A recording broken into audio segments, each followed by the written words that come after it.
A ver, vamos a empezar con una pregunta un poco provocadora. ¿Y si el objetivo de la arquitectura no fuera crear belleza? Pues bien, hoy vamos a sumergirnos en la carrera de Rem Koolhaas, un arquitecto que ha construido todo su legado desafiando precisamente esa idea, y de paso ha cambiado nuestra forma de ver las ciudades y la vida moderna. Y es que esta es la gran contradicción que define a Koolhaas. Estamos hablando de un arquitecto cuyas obras más famosas, como vamos a ver, se niegan deliberadamente a ser bonitas en el sentido clásico de la palabra, y aún así son de las más influyentes y comentadas de las últimas décadas. ¿Cómo puede ser? Para entender cómo llegó hasta ahí, vamos a seguir su viaje en 4 partes. Veremos cómo este arquitecto accidental sacudió los cimientos de la profesión, cómo escribió un manifiesto para Manhattan antes incluso de construir, cómo diseñó edificios que eran casi diagramas de ideas y finalmente cómo forjó un legado. Bueno, un legado tan complejo como controvertido. Venga, empecemos por el principio. Y en el caso de Koolhaas, el principio no fue para nada la arquitectura. Su camino fue de todo menos directo y justo ahí está la clave para entender su visión tan particular del mundo. Imagina esto, crecer en una ciudad que era literalmente un lienzo en blanco después de los bombardeos de la guerra. Esto le marcó para siempre. Para él, la arquitectura no iba de conservar el pasado con nostalgia, sino de abrazar la reinvención constante, la función por encima de todo. Y es que, antes de ser arquitecto, fue periodista y guionista. Y esto es fundamental, porque significa que aprendió a observar el mundo, a analizar la sociedad y a contar historias mucho antes de aprender a diseñar un solo espacio. Esa perspectiva, la de alguien que viene de fuera, le dio una ventaja brutal. Ahora viene lo más curioso. Koolhaas se convirtió en una estrella de la arquitectura no por un edificio espectacular, sino por un libro. Se hizo un nombre con ideas, mucho antes que con ladrillos. Y este libro, Delirious New York, es como la piedra roseta para entender todo lo que hizo después. Aquí es donde Koolhaas pone sobre la mesa las ideas que van a guiar su trabajo durante las siguientes décadas. Su concepto clave fue el manhattanismo. Pensemos que mientras casi todo el mundo veía a Manhattan como un caos sin sentido, él vio un modelo a seguir. Una cultura de la congestión, como la llamó, donde lo ilógico y lo práctico chocaban, y de ese choque nacía una energía urbana única. Encontró genialidad donde la Academia Europea solo veía vulgaridad. En vez de buscar la pureza y el orden de los modernistas, Koolhaas se fascinó con la caótica superposición de cosas que pasaban en los rascacielos de Nueva York. Vio el futuro en ese caos tan pragmático. Y aquí está su idea de la alquimia programática en acción. Al apilar actividades que no tienen nada que ver, como una hostería, un ring de boxeo y una piscina, una encima de otra, ¡pum!, se crea una energía social nueva, inesperada. Para él, la arquitectura no es solo una forma bonita, es un catalizador social.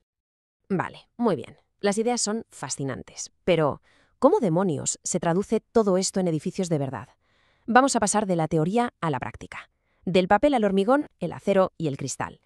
Empecemos por uno de sus proyectos más queridos por el público, la Biblioteca Central de Seattle. Es el ejemplo perfecto de cómo su pensamiento, que parece tan radical, puede acabar creando espacios públicos que la gente simplemente adora. La idea fue simple, pero a la vez totalmente radical. En lugar de diseñar una caja y luego meter las cosas dentro, su equipo analizó cada función de la biblioteca: leer, reunirse, buscar información, y diseñó una plataforma específica para cada una.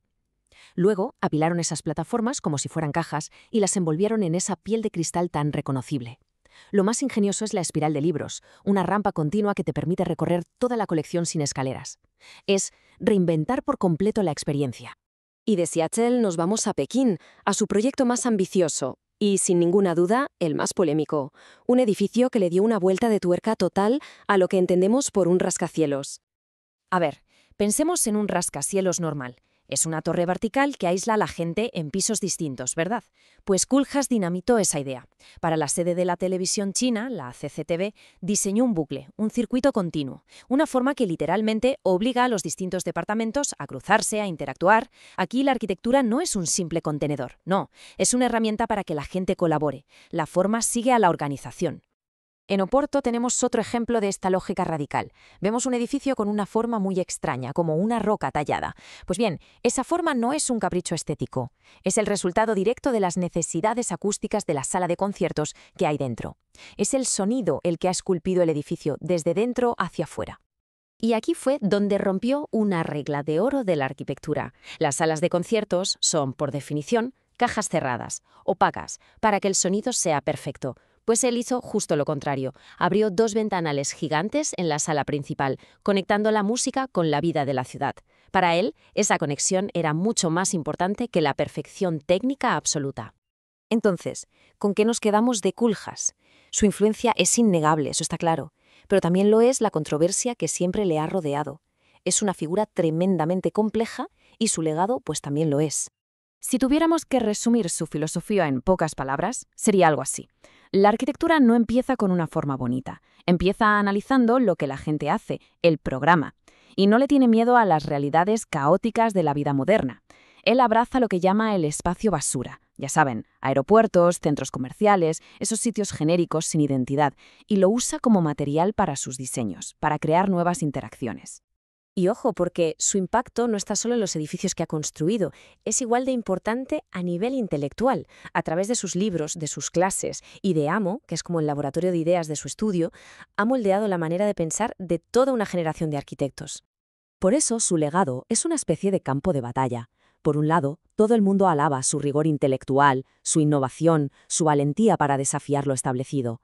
Pero, por otro lado, se le critica mucho por crear edificios que a veces se sienten fríos, casi inhumanos, y por su disposición a trabajar con clientes muy controvertidos, lo que plantea serias dudas morales. Al final, lo que queda claro es que su carrera no va de dar soluciones fáciles. Va de usar la arquitectura como una herramienta para hacernos preguntas. Preguntas incómodas, difíciles, pero necesarias sobre las fuerzas que dan forma al mundo en que vivimos. Así que la pregunta que nos deja Koolhaas y que en el fondo resume toda su carrera es esta. ¿La arquitectura debería darnos confort o debería confrontarnos con la realidad? No hay una respuesta fácil. Y quizá ese sea precisamente el objetivo.